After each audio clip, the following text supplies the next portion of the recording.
Baik, pada kesempatan kali ini kami akan menjelaskan mengenai mekanisme infeksi bakteri patogen tumbuhan. Sebelumnya ini adalah nama dari anggota kelompok kami.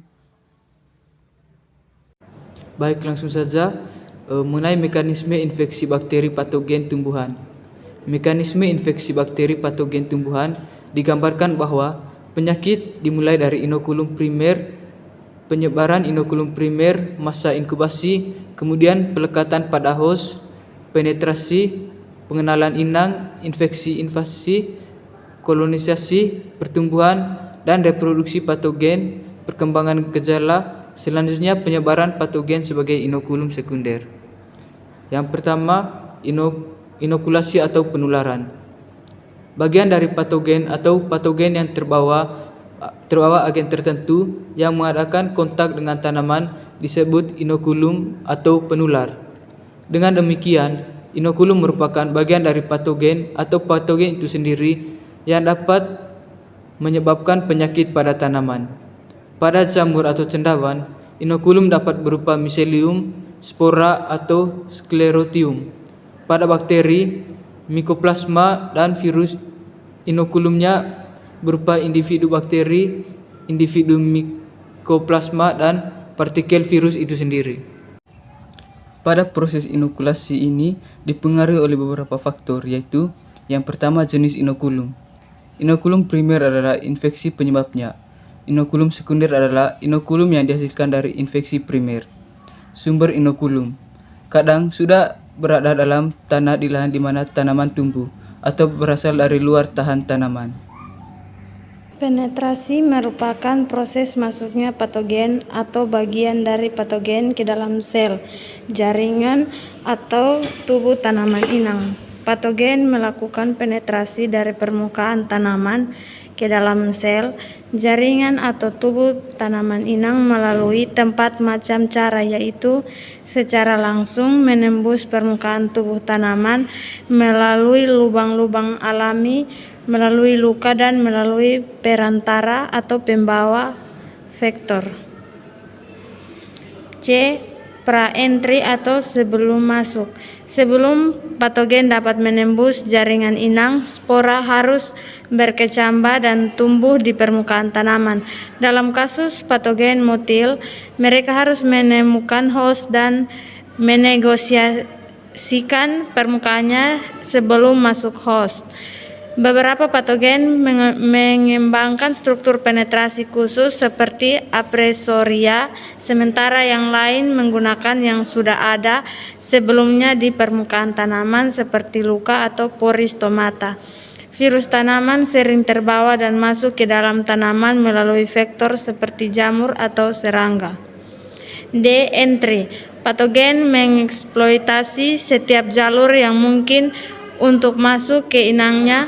Walaupun spesies patogen individu cenderung memiliki metode yang lebih disukai. Patogen jamur sering menggunakan penetrasi langsung permukaan tanaman untuk masuk inang. Jalur alternatif untuk masuknya patogen adalah melalui pembukaan yang sudah ada di permukaan tanaman. Ini bisa jadi bukaan alam atau luka. Bakteri patogen dan nematoda sering masuk melalui pori stomata bila ada film kelembaban pada permukaan daun. Jamur juga bisa menembus stomata terbuka tanpa terbentuknya jalur struktur khusus apapun. Konsep gen untuk gen atau gen for gen konsep. Koeksistensi tanaman inang dan patogennya di alam menunjukkan bahwa keduanya telah berkembang bersama.